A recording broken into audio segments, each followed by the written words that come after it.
네, 다음 키워드는 100일 145건 보도록 하겠습니다. 미국 트럼프 행정부 2기 출범하고 100일이 넘어섰고요. 기후 환경 분야에서만 무려 145건의 규제를 폐지하거나 완화한 것으로 나타났습니다. 물론 100일이 좀 넘긴 했습니다만 거의 하루에 한 건 이상 기후와 관련된 내용에 대해서 보호장치를 좀 해체했다라고 해석할 수 있을 것 같습니다. 이 같은 조치가 시사하는 바는 어떤 것들이 좀 있을까요? 일단 트럼프 대통령이 환경과 기후에 대해서 참 혐오한다, 참 싫어한다라는 생각이 일단 정말로 싫어하는구나라는 생각이 들었고요. 그다음에 참 부지런하다라는 생각이 들었습니다. 이게 미국 트럼프 행정부 2기 출범 100일 동안 기후 환경 분야에서 무려 145건을 폐지하거나 완화했다는 건 하루에 한 건 이상 이 환경보호를 해제했다는 거거든요. 정말 부지런하다는 생각이 들고 미국 행정부가 이제 기후 위기 대응보다는 에너지 산업 활동에 방점을 찍었다는 이제 신호가 이제 해석이 됩니다. 특히 이제 석유나 가스 산업 분야 중심으로 전통 에너지의 유착 논란 속에서 이번 규제 완화는 이제 정책의 후퇴이자 산업 편향성의 이제 강화로 이루어진다는 어떤 비난이 있을 것 같은 생각이 드는데요. 국내를 넘어서 이제 국제에 대한 적잖은 충격이 있을 것 같습니다. 어제 이제 제가 말씀드린 것도 이제 에너지 마크도 이제 폐지하고 막 이러는 거 단순히 그게 거기 있다는 이유로 기후 마크 산하에 있다는 이유로 그걸 폐지한 거거든요. 단순히 그게 나쁘다는 게 아니라 그 산하에 있는 그 마크란 이유로 폐지를 했습니다. 그래서 이번 트럼프 행정부 일반적인 규제 하나는 제가 볼 때 글로벌 기후 거버넌스에 심각한 균열을 초래할 수 있을 것 같은 그런 생각도 들고요.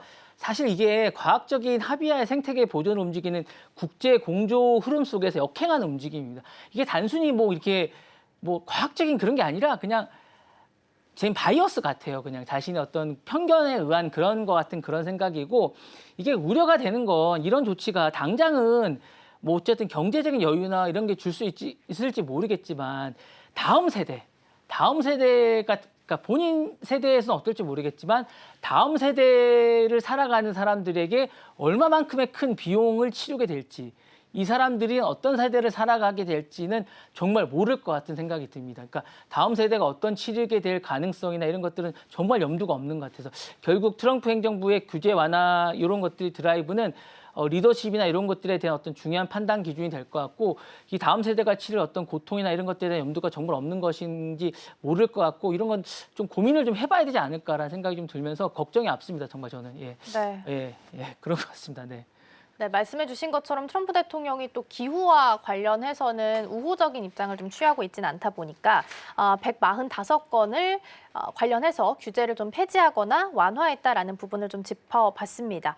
사실 환경 문제이기 때문에 다음 세대까지 연결될 수 있다라는 부분이 가장 큰 문제가 좀 될 수 있을 것 같은데요. 향후 이제 이런 내용과 관련해서 네네. 미국 사회는 좀 어떻게 변화하게 될까요? 미국 사회가 크다 보니까 미국 사회가 전반적으로 이제 경제적인 영향도 크다 보니까 이게 전 세계에 영향을 미칠 수밖에 없는데 어때 미국 사회만 보자면 구조적이나 삶에 대한 심대한 영향을 끼칠 수밖에 없습니다. 그러니까 생태계의 구조적 붕괴가 가속화될 것 같습니다. 그때 습지 보호라든가 어쨌든 탄소 배출이라든가 이런 거에서 미국 사회는 사실은 그동안 많은 것들을 미래 사회나 다음 세대를 위해서 많은 것들을 보호해 왔습니다. 그러니까 근데 트럼프 정부가 이런 것들을 깨고 있습니다. 사실 이게 걱정스럽습니다. 사실 그래서 이제 토양 수질이라든가 대기 지방인가 이걸 회복 불가능한 환경 손상이 계속 이어지고 있습니다. 걱정스럽습니다.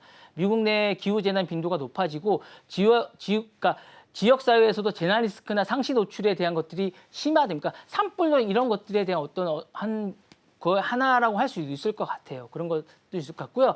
경제 지속 가능성도 크게 위협받습니다. 왜냐하면 단기적으로는 산업 활성화나 고용 증가를 내더라도 장기적으로 보면 탄소세라든가 수출 규제라든가 ESG 투자 기준 강화라든가 이게 이제 글로벌 시장의 그런 건데 이런 거에 타격을 받을 수밖에 없어요. 왜 혼자 살아가는 게 아니니까요.